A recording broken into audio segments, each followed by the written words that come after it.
This is Galaxy News Hour live. एउटा आदर्श राज्यमा आफ्ना नागरिकले दुःख पाउँदा सरकारलाई दुख्छ, आफ्ना नागरिकले शास्ति खेप्दा सरकारलाई पोल्छ। आफूलाई दुःख र शास्तिबाट मुक्ति दिन्छन् भनेरै नागरिकले सरकार बनाएका हुन्छन्। आफूसँगै समाज र राष्ट्रलाई हर तरहले समृद्ध बनाउँछन् भनेर सरकार चलाउन नागरिकले प्रतिनिधि चुनेका हुन्छन्। ती जनप्रतिनिधिलाई सघाउन आफूले खाई नखाई कर तिरेर राष्ट्रसेवक कर्मचारीलाई पालेका हुन्छन्। ती कर्मचारी र जनप्रतिनिधि मिलेर नागरिकको सेवा गर्छन्।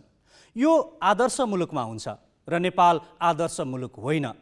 हुन्थ्यो भने नागरिकलाई सुविधा दिने भन्दा बोझ थप्ने र हत्तु हैरान बनाउने प्रणाली लागू गरिने थिएनन्।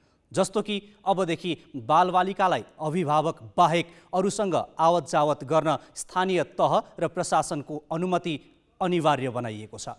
आम जनजीवनलाई सहज बनाउन कानुन, संयन्त्र र प्रणाली विकास गर्नुपर्ने हो। तर यहाँ प्रणाली बनाउनुको साटो प्रतिबन्धको सजिलो बाटो रोजिन्छ।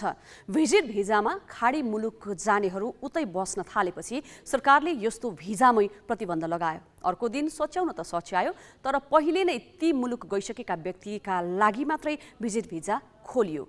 सरकारको यो निर्णयपछि नेपालीहरू अब भिजिट भिजामा घुम्न पाउने छैनन्। पहिले कुनै मुलुक नगएका नेपालीहरू वैधानिक रूपमै पहिलो पटक खाडी जान नपाउने भए।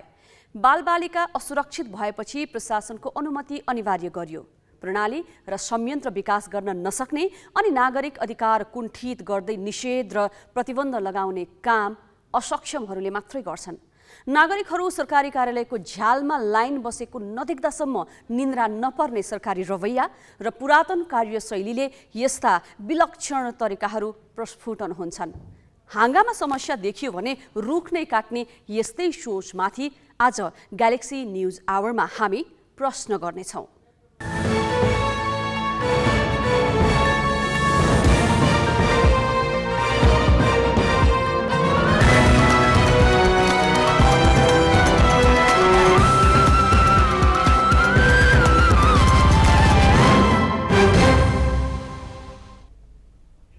नमस्कार, यो हो ग्यालेक्सी न्युज आवर। अब हेडलाइन्स।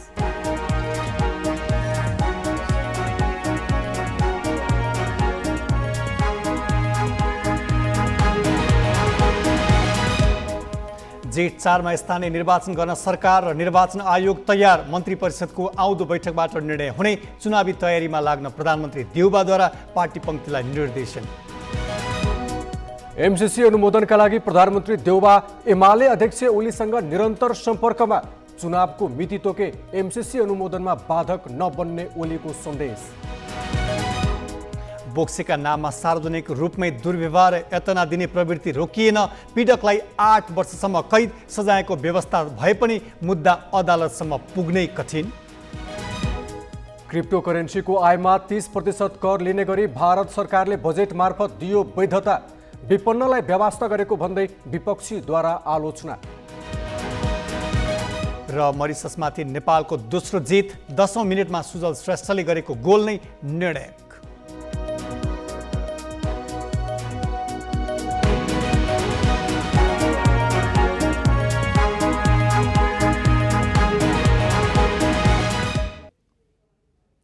सत्ता गठबन्धनमा जेठभित्रै स्थानीय तहको निर्वाचन गर्न सहमति जुटेको 5 दिनपछि सरकारले निर्वाचन आयोगसँग मितिबारे परामर्श गरेको छ।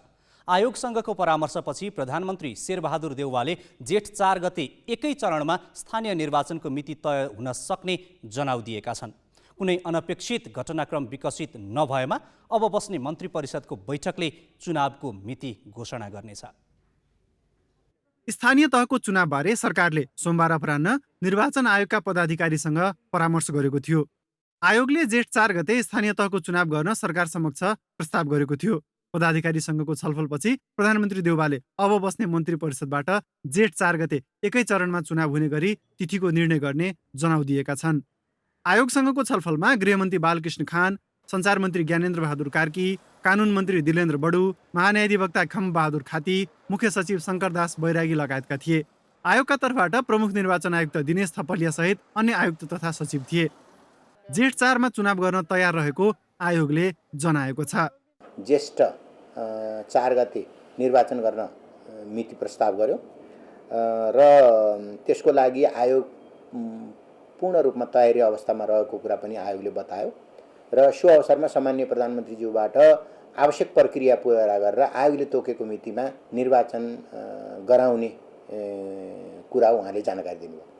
त्यसको लागि आयोगले एकै चरणमा प्रस्ताव गरेको थियो र त्यसको लागि एकै चरणमै गर्ने गरी कुरा अगाडि बढाएको छ। आयोगसँगको छलफलमा नेकपा एकीकृत समाजवादी, माओवादी केन्द्र र जनता समाजवादी पार्टीको प्रतिनिधित्व गर्ने मन्त्री भने थिएनन्, जबकि स्थानीय तहको निर्वाचनमा अर्थमन्त्री र सङ्घीय मामिला मन्त्री पनि प्रत्यक्ष सरोकार राख्छन्।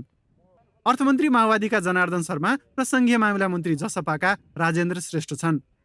सत्ता गठबन्धनमा एमसिसीका विषयमा मतभिन्नता छताछुल्ल भइरहँदा बालुवाटारमा प्रधानमन्त्रीले आफ्नै पार्टीका सरोकारवाला मन्त्रीलाई मात्र राखेर गरिएको छलफललाई अर्थपूर्ण मानिएको छ। त्यसो त माओवादी र सङ्घीय समाजवादीले स्थानीय तहको चुनाव सार्नुपर्ने दबाव दिइरहेका बेला देउवाले नै जेठभित्र चुनाव गर्नुपर्ने अडान राखेका कारण गठबन्धन तयार भएको थियो। प्रधानमन्त्री देउवाले अब गठबन्धनका अरू घटकले जे जस्ता अडचन तेर्स्याए पनि चुनावबाट पछि नहट्ने भन्दै पार्टी पङ्क्तिलाई चुनावी तयारीमा जुट्न भनिसकेका छन्। प्रधानमन्त्रीज्यूले तपाईँहरू तयारी हुनुहोस्, यो वैशाखको निर्वाचनलाई हामीले कुनै पनि हालतमा जेठको पहिलो हप्ताभित्र निर्वाचन गरिसक्ने हो। निर्वाचन हुन्छ, तपाईँहरू अगाडि बढ्नुहोस्, हामीलाई त्यही कुरा गर्नु। अहिलेको पटकको निर्वाचन चाहिँ एकै चरणमा एकै पटक, यो चाहिँ के छ भने जेठको पहिलो हप्ताभित्र सक्ने भन्ने कुरा छ। त्यस कारणले सकेसम्म अब निर्वाचन आयोगले गर्ने व्यवस्थापन, सुरक्षाको व्यवस्थापन, यी सबै कुरालाई हेर्दा एकै चरणमा सकेसम्म गर्ने भन्ने तयारी प्रधानमन्त्रीको देखियो। त्यस कारणले जेठको पहिलो हप्ताभित्र स्थानीय तहको निर्वाचन सम्पन्न गर्ने कुरामा प्रधानमन्त्री दृढ भएको देखियो र हामीलाई पनि त्यो अनुसार लाग्नको लागि, तयारीको जुट्नको लागि उहाँले भन्नुभयो। 2074मा स्थानीय चुनाव 3 चरणमा भएको थियो। त्यसमध्ये पहिलो चरणको निर्वाचन भएकै मिति अर्थात् वैशाख 31लाई आधार मानी जेठ 5 गते सबै स्थानीय जनप्रतिनिधिको कार्यकाल सकिने घोषणा निर्वाचन आयोगले गरिसकेको छ। जेठ 5 पछि स्थानीय तह खाली हुन सक्ने भन्दै आयोगले त्यसअगावै नयाँ जनप्रतिनिधि आइसक्ने व्यवस्था गर्न सरकारलाई दबाब दिँदै आएको थियो। क्यामेरामा विष्णु थापाका साथ जितेन्द्र झा, ग्यालेक्सी फोके, काठमाडौँ। पुष 24 गते प्रमुख प्रतिपक्षी नेकपा एमालेका अध्यक्ष केपी शर्मा ओलीलाई भेट्न आफै बालकोट पुगेका प्रधानमन्त्री शेरबहादुर देउवाले त्यसयता विभिन्न माध्यमबाट ओलीसँगको संवादलाई तीव्रता दिएका छन्। विशेष गरी एमसिसी अनुमोदनका लागि अमेरिकाले दिइरहेको दबावले पनि देउवालाई ओलीको नजिक पुर्याएको छ। गठबन्धनको सहारामा प्रधानमन्त्री बने पनि एमसिसीको विषयमा गठबन्धनभित्रै मतभेद हुँदा देउवाका पाइला बालकोटतर्फ सोचिएका थिए। यस्तै देउवाले सञ्चार मन्त्री ज्ञानेन्द्र बहादुर कार्कीलाई दूतका रूपमा पठाएर होस् या आफै टेलिफोन गरेर विभिन्न तवरमा संवाद गरिरहेका छन् र ती संवादमा ओलीले ग्रिन सिग्नल दिएकै कारण पछिल्लो समय गठबन्धनभित्र एमसिसीको विषय वार कि पारको अवस्थामा पुगेको हो। संविधान र ऐनमा भएको व्यवस्था बमोजिम नै स्थानीय तहको निर्वाचन गर्ने सत्तारूढ गठबन्धनभित्र सहमति भए पनि एमसिसीको विषयमा अझै पनि गठबन्धनभित्र मतभेद छ र स्थानीय तहको निर्वाचन अघि नै एमसिसी संसदबाट अनुमोदन गर्न चाहिरहेका प्रधानमन्त्री देउवाले यही समय प्रमुख प्रतिपक्षी नेकपा एमालेसँगको संवादलाई तीव्रता दिएका छन् र गठबन्धनभित्र सहमति नबनेको अवस्थामा उनले एमालेको साथ चाहेका छन्। बालुवाटारको भूमिका जति अग्रगामी ढङ्गबाट अगाडि गइराखेको छ, यति बेला छिटो छिटो द्रुत गतिमा गइराखेको छ। बालकोटले पनि त्यसलाई सकारात्मक नै उहाँहरूले चाहिँ प्रतिक्रिया दिइरहनु भएको हुनाले हामी अब सबै किसिमका निष्कर्षमा चाँडै पुग्छौँ। बुझिने गरी भन्ने कुरा के हो भने हैन, एमसिसीमा हामीलाई जत्तिकै उहाँहरूलाई पनि जिम्मेवारी छ, दायित्व छ। हामी जिम्मेवारीबाट भाग्दैनौँ भन्ने उहाँहरूको कुरा छ। राजनीतिमा बोलिने भाषा यही नै हो, यस नो भन्दा पनि हामी राजनीतिक जिम्मेवारीबाट भाग्दैनौँ र सरकार भनेको अविच्छिन्न उत्तराधिकारवाला संस्था हो। हामी सबै यसमा संलग्न छौँ, हामीबाट राजनीतिक बेइमानी हुँदैन भन्ने आशयको प्रतिक्रिया बालकोटको छ। संवादमा चुनावको मिति तोक्न र एमसिसी पनि अगाडि बढाउन नसक्ने भए गठबन्धनको भारी बोकिरहनुको अर्थ नभएको जवाफ ओलीले देउवालाई दिएका थिए। यसका अलावा गठबन्धन त्याग्ने हो भने एमसिसीदेखि चुनाव गराउने सम्मका काममा एमालेले सहयोग गर्ने वचन पनि दिए। चुनावको मिति तोके कानून संशोधनमा समेत बाधक नबन्ने वचन देउवाले ओलीबाट पाए। देउवालाई अरू के चाहियो? चुनावका लागि गठबन्धनलाई मनाइसकेका उनले अब तत्कालै मिति तोक्ने भन्दै एमसीसीमा भने एमालेको साथ खोजे र अब चुनाव अघि एमसीसी अनुमोदन गराउन चाहिरहेका छन्। यसमा ओलीले पनि गठबन्धनको बार नाघेर एमसीसी अघि बढे सोच्न सक्ने संकेत दिइसकेका छन्। राष्ट्रिय मुद्दाहरूमा त्यस्ता र राष्ट्रिय अन्तर्राष्ट्रिय त्यस्ता ज्वलन्त विषयहरूमाथि नेकपा एमाले आवश्यकता पर्दाखेरि उसले आफ्नो पोजिसन हिजो पनि बनाएको छ, प्रष्ट गरेको छ, अहिले पनि हामी गर्छौँ। त्यसमा हामीमा दुविधा राख्नुपर्ने कुरो छैन। हामी के हेरिरहेका छौँ भने जो कुर्सीमा छ, सत्ताको अथवा जिम्मेवारीमा छ, कार्यकारी भूमिकामा छ, कार्यकारीमा भूमिकामा भएकाहरूको पहिला आउनु पर्यो नि त प्रष्ट कुरो हो। उहाँहरूको बिचमा प्रष्टता नहुने अनि उहाँहरूले जे गर्दा नि हुने। सत्ता गठबन्धनमा बसिया छ, एउटाले एउटातिर फर्केर बोलेको छ, अर्कोले अर्कोतिर फर्केर बोलेको छ, अर्कोले अर्कोतिर फर्केर बोलेको छ। अनि केका लागि त उहाँहरूको त्यो गठजोड? सत्तामा रहँदा एमसीसी अनुमोदनका लागि भरमग्दुर प्रयास गरेका एमाले अध्यक्ष ओलीले सत्ताच्युत भएता कुनै ठोस अडान सार्वजनिक गरेका छैनन्। यसका पछाडि चुनावी अङ्कगणितलाई पनि कारण भनिएको छ। सत्ता गठबन्धनमा तीर हान्न खोजिरहेका ओलीले चुनावको सुनिश्चितता पाए एमसीसी अनुमोदनका लागि बाटो खोलिदिन सक्ने देखिन्छ। बाहिर भने जस्तो एकदम माहौल अब एकदम कांग्रेस र एमाले चाहिँ एकदम उसमा पुगिसके भन्ने खालको स्थिति बनिसकेका स्थिति पनि होइन।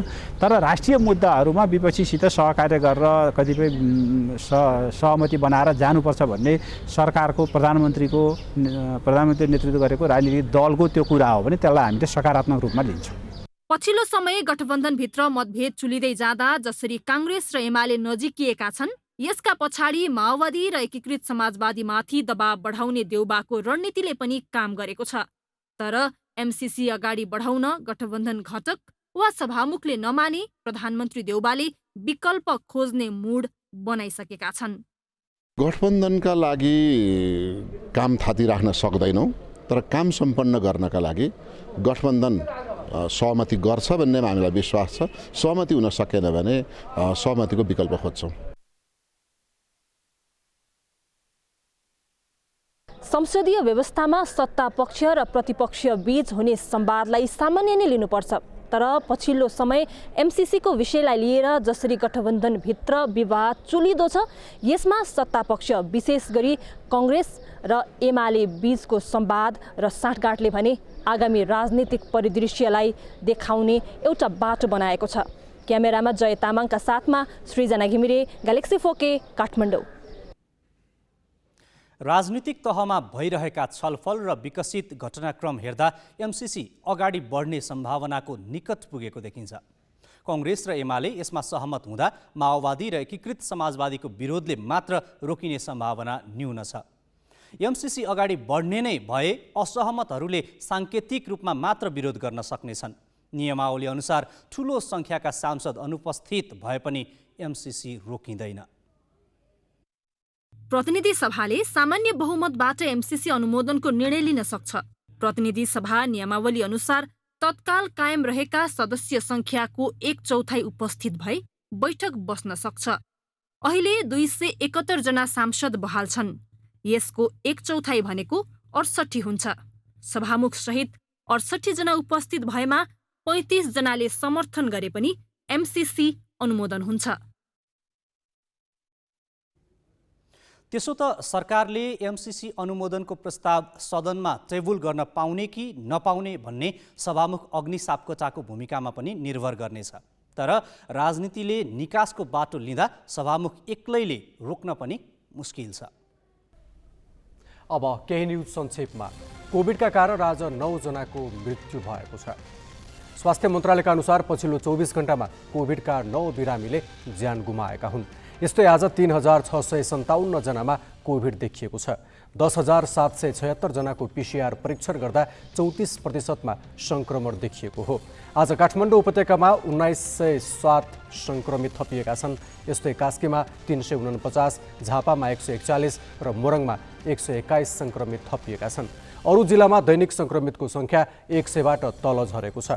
आज 8,267 जना कोरोना मुक्त भएकाले सक्रिय संक्रमितको संख्या 74,500मा झरेको छ। प्रमुख प्रतिपक्षी दल नेकपा एमालेको भातृ संगठन युवा संघले स्वास्थ्य मन्त्री विरोध खतिवडामाथि कोभिड विरुद्धको 24 लाख डोज खोप हिनामिना गरेको आरोप सहित अख्तियार दुरुपयोग अनुसन्धान आयोगमा उजुरी दर्ता गराएको छ। युवा संघका नेताहरूले आज अख्तियार पुगेर खोप हिनामिनाबारे छानबिन गरी मन्त्री खतिवडा लगायत दोषीलाई कारबाहीको दायरामा ल्याउन उजुरी दर्ता गराएका हुन्। उजुरीमा करिब 2 अर्ब 40 करोड रुपियाँ हिनामिना भएको दावी गरिएको छ। युवा संघले हिनामिनामा संलग्नलाई भ्रष्टाचार निवारण ऐन बमोजिम हदैसम्म कारबाहीको माग गरिएको छ। स्वास्थ्य मन्त्रालयका सचिव डाक्टर रोशन पोखरेलले माघ 4 गते संसदीय समितिमा करिब 24 लाख डोज खोपको विवरण नरहेको बताएका थिए। सर्वोच्च अदालतले कोभिडलाई कारण देखाएर सेवा कटौतीलाई माघ 28 सम्म निरन्तरता दिने भएको छ। सर्वोच्च अदालतको आज बसेको पूर्ण बैठकले संक्रमणको अवस्था कायमै रहेकाले माघ 28 सम्म सीमित संख्यामा मात्र सुनवाई गर्ने निर्णय गरेको हो। बन्दी प्रत्यक्षीकरण, कोभिड महामारीसँग सम्बन्धित अत्यन्त जरुरी प्रकृतिका जीवन र जनस्वास्थ्य तथा सार्वजनिक महत्त्वका मौलिक हकसँग सम्बन्धित बाहेक रिटमा सर्वोच्चले माघ 5 देखि सुनवाई गरेको छैन। पूर्ण बैठकले थप 10 दिन सेवा कटौती गर्ने निर्णय गरेको सर्वोच्चका सहप्रवक्ता देवेन्द्र ढकालले जारी गरेको प्रेस विज्ञप्तिमा उल्लेख छ। बागमती प्रदेश सभाको वार्षिक उत्सव कार्यक्रममै सत्ता पक्ष र प्रतिपक्ष बीच आरोप प्रत्यारोप भएको छ। प्रदेश सभाको 5औं वर्षमा प्रवेश गरेको अवसरमा आयोजित कार्यक्रममा संसद र मन्त्रीहरूकै उपस्थिति न्यून थियो। सभामुख सानु कुमार श्रेष्ठले सबैलाई नबोलाएका कारण उपस्थिति न्यून भएको मुख्यमन्त्री राजेन्द्र प्रसाद पाण्डेले दावी गरे।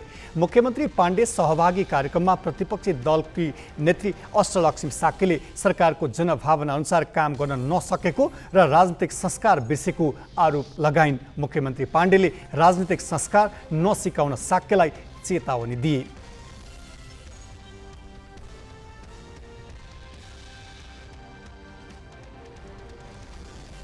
कर्णाली प्रदेशमा संसदको गतिरोध खुलाउन सरकार र प्रतिपक्षी दल नेकपा एमाले बीच 7 बुँदे लिखित सम्झौता भएको छ। 15 लाखभन्दा कम रकम विनियोजन गरिएका योजना कार्यान्वयन नगरिने सम्झौता भएको छ।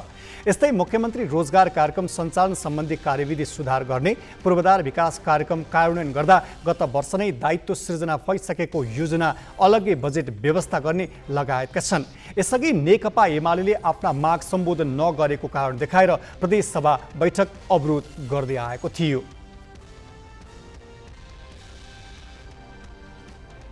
सरकारले विश्व बैंकसँग करिब 18 अर्ब रुपियाँ ऋण लिने भएको छ। मन्त्री परिषदको विश्व बैंकसँग सहुलियतपूर्ण ऋण लिने वार्ता टोली गठन गरेको छ।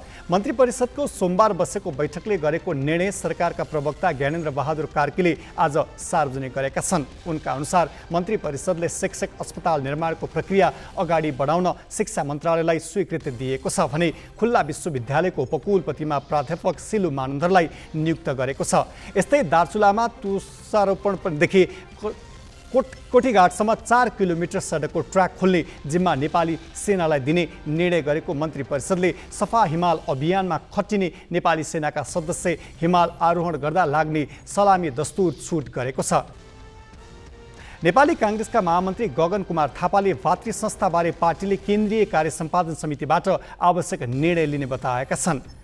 महामन्त्री थापाले आज पार्टी कार्यालय सानेपामा नेपाल विद्यार्थी सङ्घका कार्यकर्ताको ज्ञापन पत्र बुझ्दै कार्य सम्पादन समितिमा भातृ संस्थालाई एउटा एजेन्डा बनाएर आवश्यक निर्णय लिने बताएका हुन्।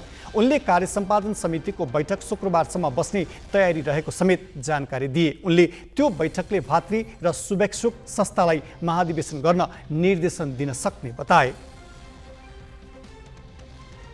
नेपालको दार्चुला र भारतको धारचुला बीच सहज आवागमनका लागि महाकाली नदीमा गाडी गुड्ने पुल निर्माणका लागि दुई देशबीच सम्झौतामा हस्ताक्षर भएको छ। भौतिक पूर्वाधार तथा यातायात मन्त्रालयका सचिव रविन्द्रनाथ श्रेष्ठ र नेपालका लागि भारतीय राजदूत विनय मोहन कोत्राले आज एक कार्यक्रमका बीच सम्झौता पत्रमा हस्ताक्षर गरेका हुन्।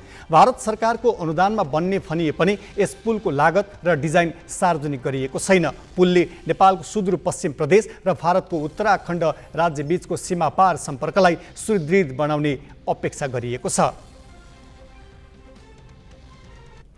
संसार कहाँबाट कहाँ पुगिसक्यो, तर हाम्रो समाजमा अझै अन्धविश्वासको आडमा आफ्नै वरिपरिका र आफन्तलाई नै अनेक तवरले यातना र दुर्व्यवहार गर्छौँ। यस्तै एउटा अमानवीय प्रथा हो बोक्सी प्रथा। यसले हाम्रो समाज कति क्रूर छ भन्ने देखाइसकेको छ। यस सम्बन्धी बाँकी प्रसङ्ग साजना तामाङबाट।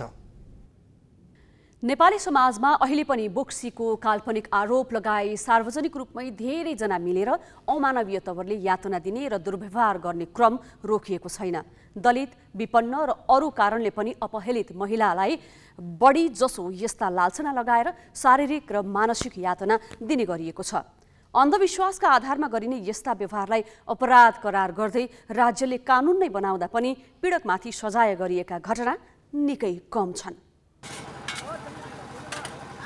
पुस 28 गते मध्यरातमा सर्लाहीको धनकौल गाउँपालिका हरक छवाकी 65 वर्षीय वृद्धलाई आफ्नै छिमेकीले निर्घात तरिकाले कुटे। आफ्नी श्रीमतीलाई बोक्सी लगाएको आरोप लगाउँदै वृद्धमाथि कुटपिट गर्ने छिमेकी मगनी शाह कानो थिए। त्यति बेला सहेरै थामिएकी ती वृद्धमाथि माघ 3 मा मगनी त्यसै गरी जाइ लागे। भुइँमा घिसार्दै लात बजारिएकी ती मुस्लिम वृद्धले गुहार मागिन्, चिच्याइन्, तर कसैले उनलाई सुनेनन्। पहिलका दिन ले गेलक डाइन डाइन कह के जोटा द के ले गेलक घर में से। नुनुआ रही, नुनुआ का बेटा रही, ओने से दोनों भाई रही, ऊपर से उन्हें सब खड़ा न रही। यही से कहल सब लोग जो निवेदन दे दिए, निवेदन देवे लगल तो सुरेश के दुकान के कोंटा पर सब कान भीड़ के दोनों लगा के मैं कहीं नहीं पेड़ दिला कहीं न कोनो जाय न दे न जाय न जला लगा लगा वहाँ। कुटिएकी उनी न्याय र सुरक्षाको माग गर्दै जाहेरी दिन इलाका प्रहरी कार्यालय हरकठवा पुग्दा पनि प्रहरीले आपसी रिसिभी देखाएर फर्काइदिए। चौतर्फी आलोचनापछि प्रहरीले 13 दिनपछि मात्र पीडितको जाहेरी लियो। प्रहरीले घाउ जाँच केस फारम गरी अनुसन्धान अगाडि बढाएको थियो। पछि जब मिडियामा बोक्सीको सम्बन्धमा म्यासेज आइसकेपछि हामी पनि एकदमै अलिक सिरियसै भयौँ। जबकि त्योभन्दा अगाडि बोक्सीको सन्दर्भमा कुरा आएको थिएन, नर्मल्ली कुटपिटको कुरा आएको थियो। गत असोज 28 मा बोक्सीको नाममा अन्धविश्वासमा परेर अमानवीय व्यवहारको शिकार बनेकी थिइन् महोत्तरी सुगा गाउँकी अर्की महिला। 42 वर्षीय ती महिलालाई बोक्सीकै आरोपमा कपाल समेत मुण्डन गरी मलमूत्र कोच्याइएको थियो। अब हमरा पटक देलकै जेना मान के नथे छै, भैंस के महीस के नथे छै, तेना पटक देलकै। ओहि पर सब प्राणी बैठ गेलै। अब दोसर महीना चढ़ावे वाला ई लागू ला केस काट डाइन है जो है डांट के सारे अथी कर देलकै। हम नहीं छोड़ी डांट के सारे तब बांध देलकै हाथ गोड़ सब। बांधला के बाद में तब फेन कहलकै एक बेर नहीं भेलै दोबारा में पियो, तब दोबारा ने पिलकै। कुनै पनि महिला या पुरुषलाई कथित बोक्सी वा बोक्सा जस्ता अन्धविश्वासको आरोप लगाउनु सामान्य जस्तै भएको छ। अझ कतिसम्म यस्तो अमानवीय अपराध सबैले देख्ने गरी सबैका सामु हुन्छन्। समाजका अगुवा समेत त्यसमा साक्षी बस्छन्। केही ठाउँमा त जनप्रतिनिधि नै संलग्न देखिएका छन्। यस्तो प्रवृत्ति रोक्न 2072 सालमा छुट्टै कानुनै ल्याएर कैद सजायसम्मको व्यवस्था गरियो। तर समाजमा हुने सबै घटना प्रहरीसम्म पुगेका छैनन्। प्रहरीका अनुसार यो कानुन लागू भए यता 208 वटा घटना अदालत पुगेका छन्। गत वर्ष मात्र 61 वटा मुद्दा चलेका छन्। तुलनात्मक रूपमा मधेस र लुम्बिनी प्रदेशमा बोक्सी आरोपमा हुने यातना र दुर्व्यवहारका घटना बढी भएका छन्। तर अधिकांश घटना प्रहरीसम्म नपुर्याई गुपचुप राख्ने र पीडितहरू प्रहरीसम्म पुगे पनि सहयोग र संरक्षण नपाउने अवस्था छ। सार्वजनिक भएका घटनालाई केलाउने हो भने एकाध बाहेक सबैजसो पीडित दलित, विपन्न, अशिक्षित र पिछडिएका वर्गका महिला छन्। समाजको अलि बलियो वर्ग कमजोरलाई दबाउन यस्ता लान्छना लगाउने गरेको देखिएको छ। खास गरी पीडित वर्ग चाहिँ पीडित वर्ग र यो पीडक वर्ग अथवा एउटा चाहिँ आफन्त पनि धेरै देखिन्छ। आफ्नै नाता गोताले चाहिँ एउटालाई लगाउने एउटा। अर्को चाहिँ एउटा वर्गकोले हैन अलिकति एउटा वर्गकोले अर्को वर्गलाई जो निम्न वर्गको छ हैन गरिबहरू छन्, निमुखा छन्, केही बुझेका छैनन्, तिनीहरूलाई चाहिँ नि चाहिँ यस्तो खालको आरोप लगाउने र पीडित बनाउने र कुटपिट गर्ने अनि ती घटनाहरू कतिपय ठाउँमा त अझ लुकाउने गरेको पनि पाइन्छ। बलियो वर्गले कमजोरमाथि थिचोमिचो गर्न बोक्सीको लान्छना लगाउने र अमानवीय व्यवहार गर्ने गाउँ र समुदाय नै यसमा संलग्न हुने भएकाले पीडित असुरक्षित रहने गरेका छन्। कतिपयले यातना र दुर्व्यवहार सहन नसकी आत्महत्या समेत गरेका छन्। यस्तो अवस्थामा राज्यको दायित्व एक थान कानुन ल्याइदिएर मात्रै पूरा हुँदैन। पीडितलाई संरक्षण र पीडकलाई कडाभन्दा कडा कारबाहीका साथै विशेष अभियान नै सञ्चालन गर्न सक्नुपर्छ। जिल्ला संवाददाताहरूको सहयोगमा क्यामेरामा विष्णु थापाका साथ शिखा श्रेष्ठ, ग्यालेक्सी 4K, काठमाडौँ। कथित बोक्सी आरोपमा खास गरी महिला बढी प्रताडित छन्। यस्ता आरोप लाग्ने महिलाले त्राही त्राही भएर बाँच्नु परेको छ। गाउँ गाउँमा सिंहदरबार पुगेको भनिए पनि दुर्व्यवहार र यातना यथावत छ। कतिपय जनप्रतिनिधिले नै यस्ता अपराधमा संलग्न भइरहेका छन्। अन्धविश्वासमा किन कमी ल्याउन नसकेको, यस प्रश्नको जवाफ हामीले अधिकारकर्मी रिता शाहलाई सोधेका छौँ। भाषामा यसको बारेमा सूचना दिने र जुन कानुन बनेको छ त्यसको चाहिँ एकदमै कडा रूपले चाहिँ कार्यान्वयन पनि गर्नुपर्छ। र अहिलेको कानुन चाहिँ एकदमै राम्रो छ। अहिले बोक्सीको आरोपको कसुर र सजाय ऐन 2072ले चाहिँ एकदम राम्रो व्यवस्था के गरेको छ भने यसमा चाहिँ कसुरको मात्रा हेरेर 8 वर्षसम्म सजाय दिने व्यवस्था छ भने 1 लाखसम्म जरिवानाको पनि व्यवस्था छ। त्यसरी नै यसमा यदि कुनै सार्वजनिक पद धारण गरेको व्यक्तिले चाहिँ बोक्सीको आरोप लगायो भने उसलाई चाहिँ 25% अझ बढी चाहिँ सजायको व्यवस्था छ। यो चाहिँ एकदमै राम्रो हो। तर कानुन एक्लैले बोल्दैन, कानुन चाहिँ सही रूपमा कार्यान्वयन हुनुपर्छ। अर्को कुरा के छ भने स्थानीय तहमा हाम्रा जनप्रतिनिधिहरू छ, प्रहरी प्रशासन छ। त्यहाँ घटना भइसकेपछि उहाँहरू जानुहुन्छ जनप्रति कहाँ, त्यसपछि चाहिँ प्रहरी प्रशासन कहाँ, अनि मुद्दा नै दर्ता गर्न चाहिँ एकदमै गाह्रो हुने र मुद्दा दर्ता भइसकेपछि फेरि त्यो मुद्दा चाहिँ फिर्ता लिनको लागि स्थानीय तहका जनप्रतिनिधिहरू अगुवाहरूले नै दबाब दिने, मिलाउने, उहाँहरूले चाहिँ होस्टाइल गर्ने चाहिँ त्यस्तो प्रकारको दबाब प्रभावहरू चाहिँ एकदमै देखिन्छ। र प्रायःजसो ग्रामीण भेगमा म मधेसको कुरा गर्दाखेरि त्यतातिर चाहिँ यस्ता घटनाहरूलाई चाहिँ पञ्चायतमा गएर मिलाउने, जबकि यो अपराधको घटना हो। यस्ता घटनाहरू चाहिँ मिलाउनु हुँदैन। त्यो जनप्रतिनिधिहरू नै मिलेर त्यसलाई चाहिँ मिलाउने काम चाहिँ बढी नै गरेको देखिन्छ। त्यसले के हुन्छ भने अपराधीको मनोबल बढ्छ। मैले यस्तो गर्दा त के पनि हुँदै रहेनछ भन्ने कुरा चाहिँ उहाँहरूको मनोविज्ञानमा जान्छ। त्यसले गर्दा मलाई के लाग्छ भने यो चौतर्फी नै यसमा काम गर्नुपर्छ। अर्को कुरा के छ भने हामी कहाँ जति पनि महिला हिंसाको कार्यक्रमहरू हुँदाखेरि महिलाको मुद्दामा काम गर्ने सङ्घ संस्थाहरू चाहिँ बढी इमोसनल भएर काम गर्ने, यसको अध्ययन अनुसन्धान एकदमै कम हुन्छ।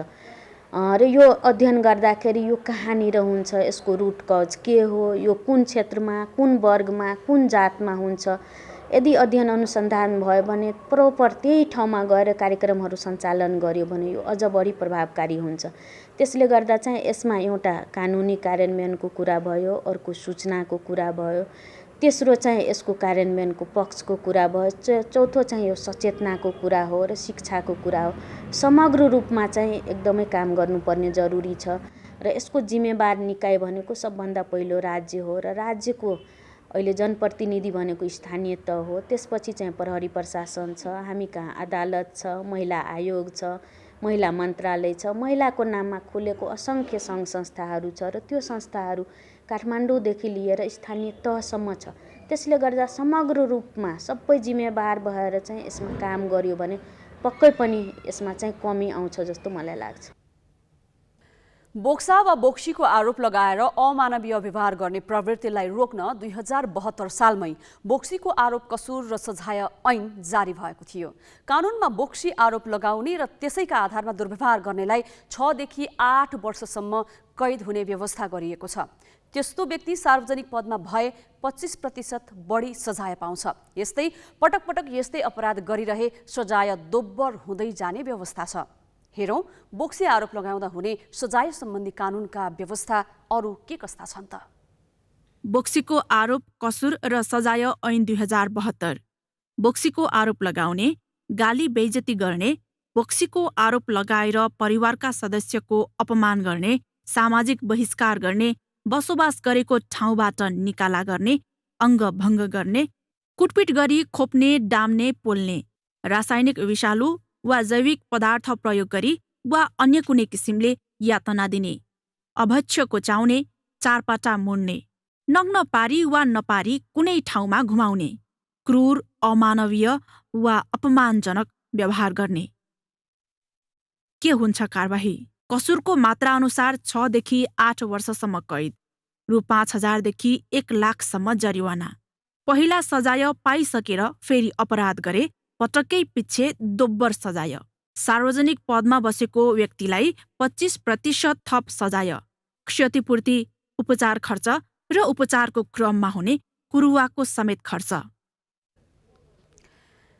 कानुनले अपराध भनेका क्रियाकलाप समाजमा बारम्बार घटिरहन्छन् र अपराधीलाई सजाय दिनेदेखि अपराध हुन नदिनेतर्फ प्रभावकारी कदम चालिँदैनन्। राज्यका निकाय टुलु हेरेर मात्र बस्छन्। अझ उजुरी लिएर जाँदा पीडितले उल्टै अनेकन हण्डर र ठक्कर खानु पर्छ भने त्यस्ता अपराध राज्यले नै संरक्षित गरेको भनेर मान्नुपर्ने हुन्छ। यस्ता अपराधलाई कहिलेसम्म संरक्षण दिइरहने एकपटक सबैले सोच्ने हो कि? अब केही न्युज संक्षेपमा। ललितपुर महानगरपालिकाले नगर प्रहरी सूचना केन्द्र सञ्चालनमा ल्याएको छ। महानगरले जावलाखेलमा सूचना केन्द्र सञ्चालनमा ल्याएको हो। आफ्नो क्षेत्रभित्रका चासो, गुनासो र समस्याबारे जानकारी लिन तथा आफूले गरेका काम कारबाहीबारे जानकारी गराउन सूचना केन्द्र स्थापना गरिएको महानगरले जनाएको छ। महानगर प्रमुख चिरीबाबु महर्जनले आज एक समारोहबीच सूचना केन्द्र उद्घाटन गरे। महर्जनले सूचना केन्द्रलाई महानगरलाई स्मार्ट सिटी बनाउने योजनाको एउटा अङ्ग भनेका छन्। शेयर बजार परिसूचक बढेर 2900 अङ्क नजिक पुगेको छ। सरकारले स्थानीय तहको निर्वाचन गराउन छलफललाई तीव्रता दिएपछि त्यसको प्रभाव शेयर बजारमा परेको हो। आज नेप्से 19 अङ्कले बढेको छ भने 6.5 अर्ब रुपियाँभन्दा बढीको कारोबार भएको छ। सुरुको 1 घण्टामा 2858 अङ्कमा झरेको नेप्से त्यसपछि क्रमशः उकालो लागेको थियो। आज जलविद्युत, विकास बैंक, वित्त लगायत 9वटा समूहको सूचक बढ्यो भने 4वटा समूहको सूचक घट्यो। 148 कम्पनीका लगानीकर्ताको सम्पत्ति बढ्दा 36 कम्पनीका लगानीकर्ताले भने गुमाए। 19.26 अङ्कको वृद्धिपछि नेप्से 2819 अङ्कमा पुगेको छ। यस्तै 6 अर्ब 57 करोड 48 लाख रुपियाँको कारोबार भएको छ। भारतले अभौतिक मुद्राको कारोबारबाट हुने आम्दानीमा 30% कर लगाउने गरी नयाँ बजेट ल्याएको छ। वित्त मन्त्री निर्मला सीतारमणले लोकसभामा आज प्रस्तुत गरेको बजेटमा पहिलोपटक आंशिक वैधता दिने घोषणा गरेकी हुन्। बजेटमा सन् 2022मा 9.27% आर्थिक वृद्धि हासिल गर्ने महत्त्वाकांक्षी लक्ष्य लिएको छ। यो लक्ष्य विश्वका प्रमुख अर्थतन्त्रमध्ये सबैभन्दा बढी हो। प्रधानमन्त्री नरेन्द्र मोदीले यसअघि सारेका मेड इन इन्डिया, आत्मनिर्भर भारत जस्ता अभियानमा केन्द्रित बजेट मार्फत डिजिटल प्रणालीको प्रवर्धन र यातायात पूर्वाधारको व्यापक विस्तार गर्ने घोषणा गरिएको छ। विपक्षी दलले भने गरिब र न्यून मध्यम वर्गीय नागरिकलाई बेवास्ता गरिएको भनी बजेटको आलोचना गरेको छ। काङ्ग्रेस नेता एवं पूर्व मन्त्री पी चिदम्बरमले 25 वर्षे योजना अघि सारेको बजेटमा गरिब शब्द 2 ठाउँमा मात्रै उल्लेख भएकाले बजेटलाई इतिहासकै सर्वाधिक पुँजीवादी बजेट भनेका छन्। इन्डियन प्रिमियर लिग आइपिएल 2022 को अक्सनका लागि नेपालबाट राष्ट्रिय क्रिकेट टिमका कप्तान सन्दीप लामिछाने मात्र छनौट भएका छन्। सन्दीपले आफ्नो न्यूनतम मूल्य 40 लाख भारु तोकेका छन्।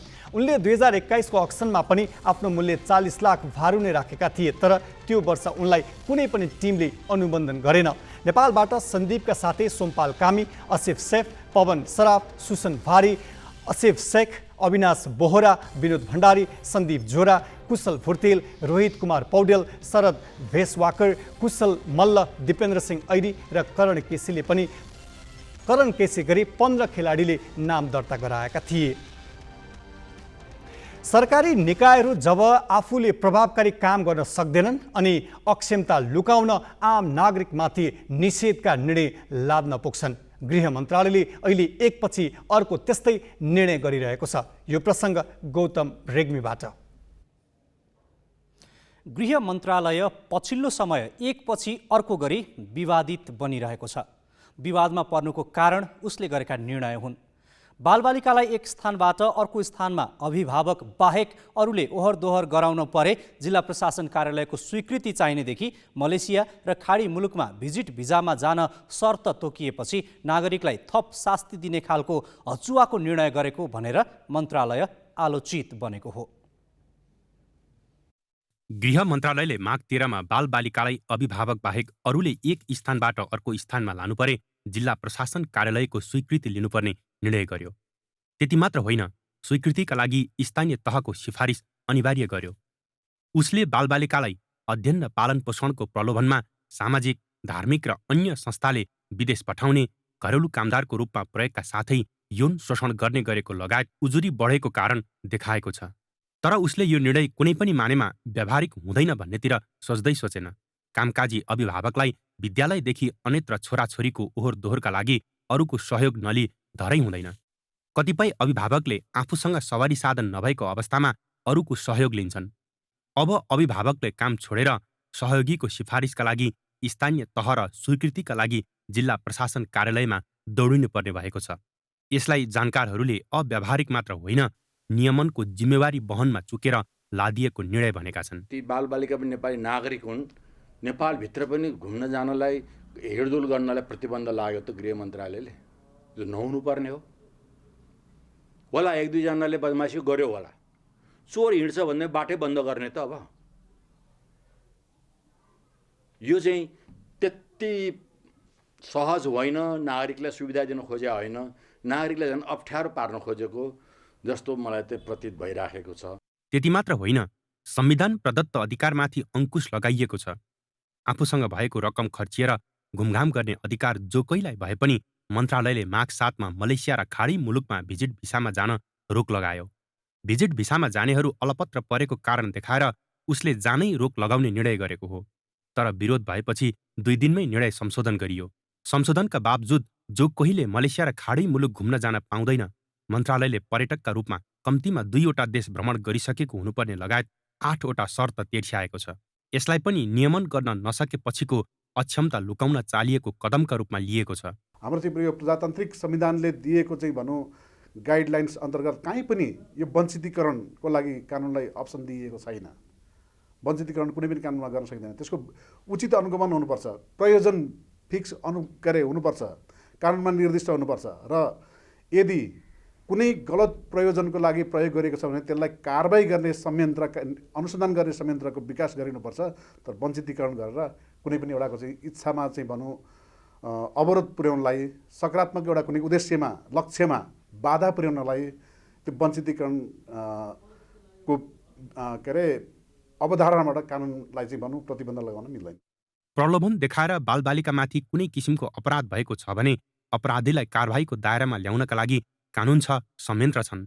तर कानुन र संयन्त्र प्रयोग गर्नुको साटो सरकार भने एकपछि अर्को गरी नागरिकमाथि शास्ति र निषेध थोपर्नुलाई जिम्मेवारी पूरा गरेको ठानेर रमाइरहेको छ। यस विषयमा गृह मन्त्रालयका प्रवक्ता फणीन्द्र मरी पोखरेलले प्रतिक्रिया दिनै मानेनन्। क्यामेरामा रिकेश सिंहका साथमा मिलन बुढाथोकी, ग्यालेक्सी फोके, काठमाडौँ। अब पालो सही कि गलतको।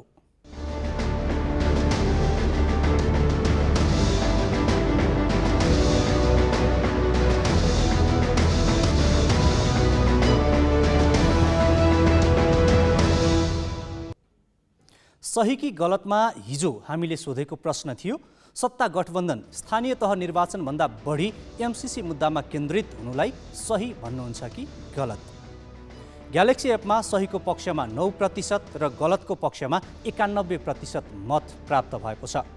मत व्यक्त गर्नुहुने सम्पूर्ण दर्शकलाई धन्यवाद। अब आजको प्रश्न, बालबालिकाहरू बाबुआमा र अभिभावक बाहेक अन्य व्यक्तिसँग एक ठाउँबाट अन्यत्र जाँदा प्रशासनको अनुमति लिनुपर्ने व्यवस्था कस्तो लाग्यो? तपाईले आफ्नो मत ग्यालेक्सी 4K TV एपमा गएर राख्न सक्नुहुन्छ। यसको अन्तिम परिणाम भोलिको न्युज आवरमा प्रसारण गरिनेछ। Galaxy app Google play store र एप स्टोरबाट डाउनलोड गर्न सक्नुहुन्छ। कर्पोरेट पे व्यावसायिक भुक्तानीलाई सरल बनाउँदै प्रणालीमा आबद्ध हुन आजै आफ्नो ब्याङ्क तथा वित्तीय संस्थामा सम्पर्क गर्नुहोस्।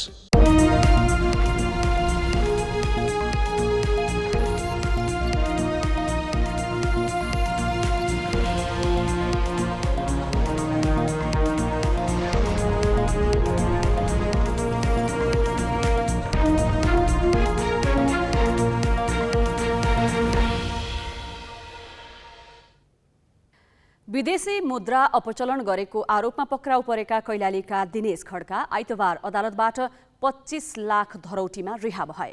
राजस्व अनुसन्धान विभागले उनीसहित 4 जना विरुद्ध 37 करोड 64 लाख रुपैयाँ बराबरको विदेशी मुद्रा अपचलन गरेको र क्रिप्टोकरेन्सीमा कारोबार गरेको भन्दै काठमाडौँ जिल्ला अदालतमा मुद्दा दायर गरेको थियो।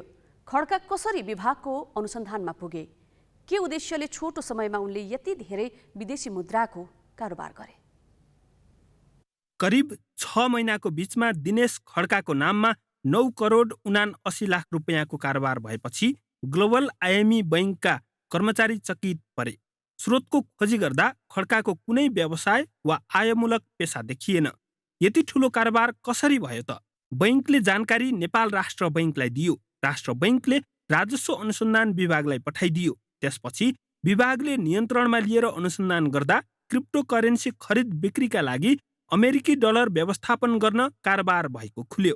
यी स्क्रिल जस्ता एप्सहरू, अन्तर्राष्ट्रिय एप्सहरू मार्फत चाहिँ डलरहरूको चाहिँ अब खरिद बिक्री कारोबार त्यस्तो अनुसन्धानको क्रममा त्यस्तो देखियो। कैलाली लम्कीचुहा नगरपालिका वडा नम्बर 10 घर भई काठमाडौँ कालोपुलमा बस्दै आएका खड्का चाबहिलको पशुपति क्याम्पसमा अध्ययनरत छन्। उनी विद्यार्थी राजनीति गर्थे। अनुसन्धानमा खड्काले बुबा, दिदी र 1 जना साथीको बैंक खाता समेत प्रयोग गरेको भेटियो। विभागका अनुसार खड्काले मोबाइल भुक्तानी प्लाटफर्म ई-स्क्रिल र क्रिप्टोकरेन्सी कारोबार प्लाटफर्म बाइनेन्स मार्फत रकम लोड अनलोड गरेका थिए। दिनेश खड्का जसलाई हामीले प्रतिवादी बनाऊ, उहाँले विभिन्न डिभाइसहरू र एप्सहरू प्रयोग गरेर निश्चित ब्याङ्कहरूमा डिपोजिट जम्मा गर्ने र त्यसका आधारमा चाहिँ यो विभिन्न अनलाइनहरूको प्रयोग गरेर यो डिजिटल डिभाइसहरू मार्फत चाहिँ डलरहरूको कारोबार गरेको देखेर त्यस उपर चाहिँ उहाँलाई प्रतिवादी, उहाँ र उहाँ लगायत अन्य 4 जनालाई प्रतिवादी बनाएर हामी काठमाडौँ जिल्ला अदालतमा अभियोजन गरेका छौँ। दिनेशले ग्लोबल आइएमई बैंकमा रहेको आफ्नो खाताबाट 9 करोड 8 हजार, बुबाको खाताबाट 1 करोड 64 लाख, दिदीको एनआइसी एसिया बैंकमा रहेको खाताबाट 20 करोड 42 लाख र साथीको लक्ष्मी बैंकमा रहेको खाताबाट 5 करोड 77 लाख रुपैयाँ गरी कुल 37 करोड 64 लाख बराबरको कारोबार गरेको विभागको दाबी छ। यसैलाई आधार मानी विभागले विदेशी मुद्रा अपचलन गरेको अभियोगमा काठमाडौँ जिल्ला अदालतमा मुद्दा दायर गरेको छ।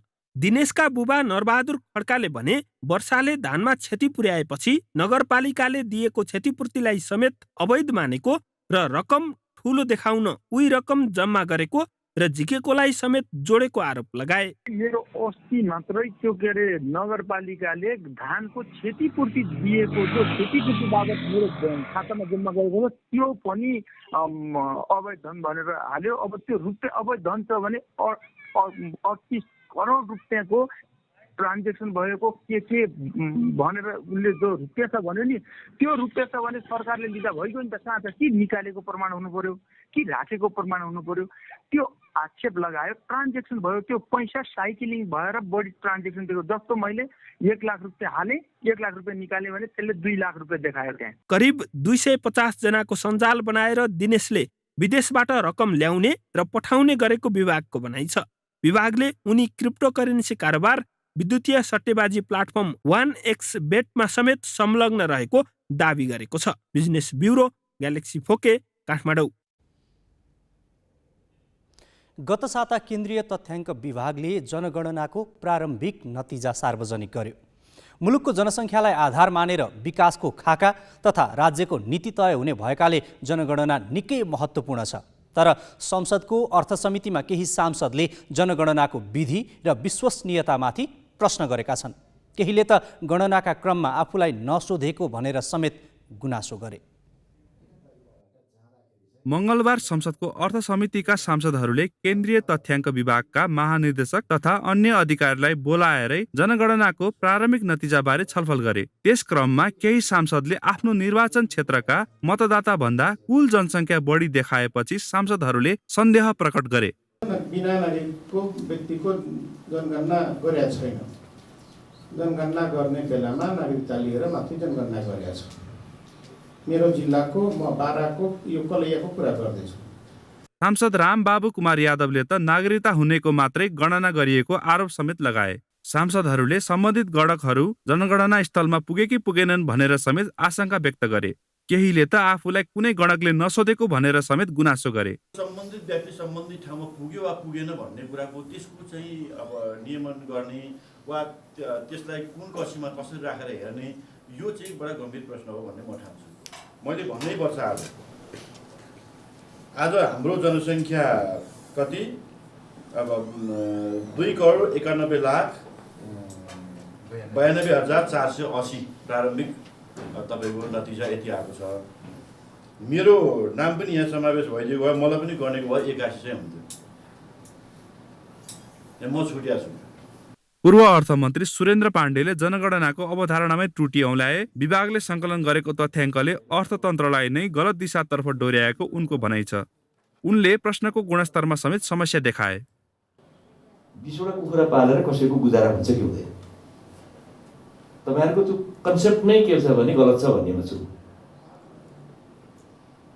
किन यसले रङ मिसगाइड गरिरहेछ इकोनोमीलाई। तथ्याङ्क विभागका अधिकारीले भने स्थापित विधि अपनाएर जनगणना गरिएकाले यसको नतिजा स्वीकार गर्नुको विकल्प नरहेको बताए। संयुक्त राष्ट्रसङ्घको निर्देशिका अनुसार विभागले जनगणना गरिरहेको उनको भनाइ थियो। तर समग्रमा एभरेजमा आइसकेपछि कस्तो छ के छ भन्ने विस्तृत विवरण चाहिँ हाम्रो जुन इन्डिभिजुअल इन्फर्मेसनहरू इन्क्लुड छौँ जुन चाहिँ अब चाहिँ 10 महिनापछि प्राप्त हुन्छ क्रमशः त्यो भइसकेपछि हाम्रो पक्कै पनि थाहा हुन्छ। त 68 सालको जनगणनाको ट्रेन 98को ट्रेन अहिले 78मा आएर के कस्ता परिवर्तनहरू आए नयाँ जातजाति भाषा धर्मगति थप के भयो भन्ने कुरा त स्पष्ट रूपमा त्यहाँबाट आउँछ नै। सङ्ख्याको हिसाबमा त्यस्तो खासै फरक नपर्ला। त्यसो त जनगणनामा छुटेकालाई गणना गर्न पछि छुट्टै सर्वेक्षण पनि गर्ने गरिएको छ। सन् 2020मा अमेरिकाले यस्तो सर्वेक्षण गर्दा 1.1% अन्डरकाउन्ट भएको तथ्य बाहिर आएको थियो। यसमा गणकको बदमासी र जनगणनामा सहभागी हुन नखोज्ने समस्या देखिएको थियो। विभागका अनुसार 2048 सालको जनगणनामा 11% अन्डरकाउन्ट भएको थियो भने 58 सालमा 5% र 68मा यो सङ्ख्या 3% देखिएको थियो।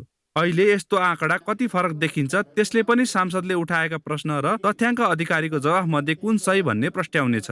क्यामेरामा योगेश लामाका साथ पवन तिमिल सिन्हा, ग्यालेक्सी 4K, काठमाडौँ। मरिसस विरुद्धको पहिलो मैत्रीपूर्ण खेल 1-0ले जितेको नेपालले दोस्रो खेल पनि 1-0ले नै जित्यो। यो सँगै नेपालले 2 खेलको मैत्रीपूर्ण फुटबल सिरिजमा क्लिन स्वीप गर्यो। पहिलो खेलमा दुवै टोलीले खासै राम्रो प्रदर्शन गर्न नसकेका बेला दोस्रो मैत्रीपूर्ण खेल भने केही अमर्यादित देखियो। निकै तनावपूर्ण बनेको खेलमा नेपाल 10 जनामा समेटिँदा मरिसस भने 9 जनामा समेटिन पुग्यो। खेल दौरान रेफ्रीले 3 रातो र 11 पहेँलो गरी कुल 14 कार्ड देखाए। नेपालका गोलकिपर प्रशिक्षक विकास मल्लले समेत रातो कार्ड पाए। खेलको 80औं मिनेटमा मैदानमा तनावपूर्ण अवस्था सृजना भएपछि विकास मैदान प्रवेश गरेका थिए। एड्रियन बोटलरले नेपालका अन्जन विष्टलाई इन्टेन्सनल फाउल हाने। गलत थियो, सजाय रेफ्रीले दिन्छन्। फिफा नियम अनुसार खेल दौरान कुनै पनि टिमका अफिसियलले मैदान प्रवेश गर्न पाउँदैनन्। फिफाको नियम र मैत्रीपूर्ण खेलको मर्म नै बिर्सेर नेपाली अफिसियल मैदान छिरे। नेपाल आयोजक राष्ट्र हो, तर यस विषयमा प्रशिक्षक अब्दुल्ला अल मुताइरीको मत फरक छ। Sometimes I get angry, you get angry, everyone. Who not get angry?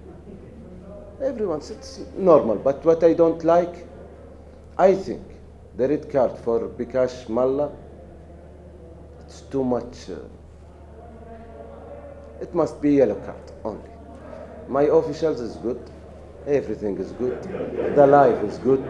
Everything in Nepal is good. I am very happy.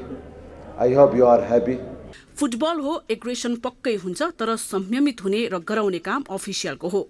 नेपालका पूजन उपरकोटी र मरिससका एड्रियन बोटलर दोहोरो पहेँलो कार्ड खाँदै बाहिरिए।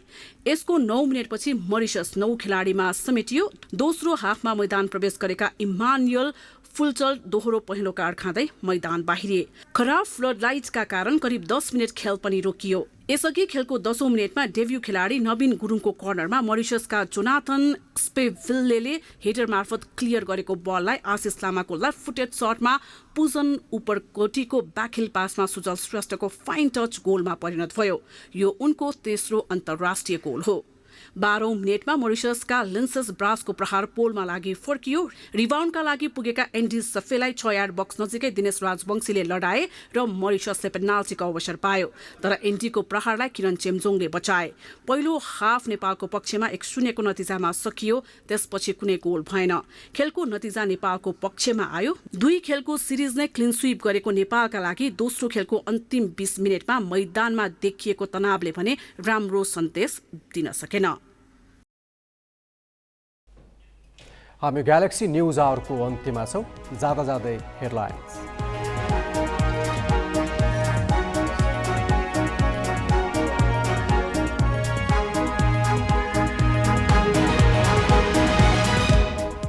जेठ 4 मा स्थानीय निर्वाचन गर्न सरकार र निर्वाचन आयोग तयार। मन्त्री परिषदको आउँदो बैठकबाट निर्णय हुने। चुनावी तयारीमा लाग्न प्रधानमन्त्री देउबाद्वारा पार्टी पङ्क्तिलाई निर्देशन। एमसीसी अनुमोदनका लागि प्रधानमन्त्री देउबा एमाले अध्यक्ष ओलीसँग निरन्तर सम्पर्कमा। चुनावको मिति तोके एमसीसी अनुमोदनमा बाधक नबन्ने ओलीको सन्देश।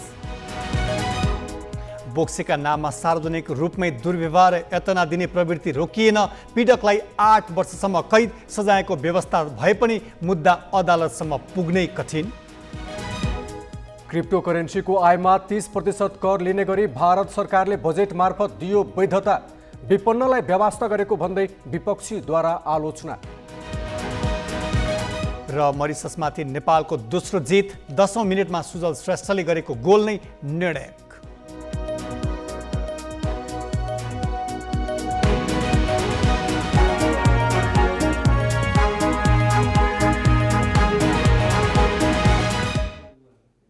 आजलाई ग्यालेक्सी न्यूज आवर सकियो।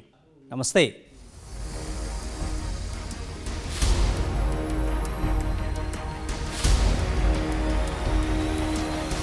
This is Galaxy News Hour Live.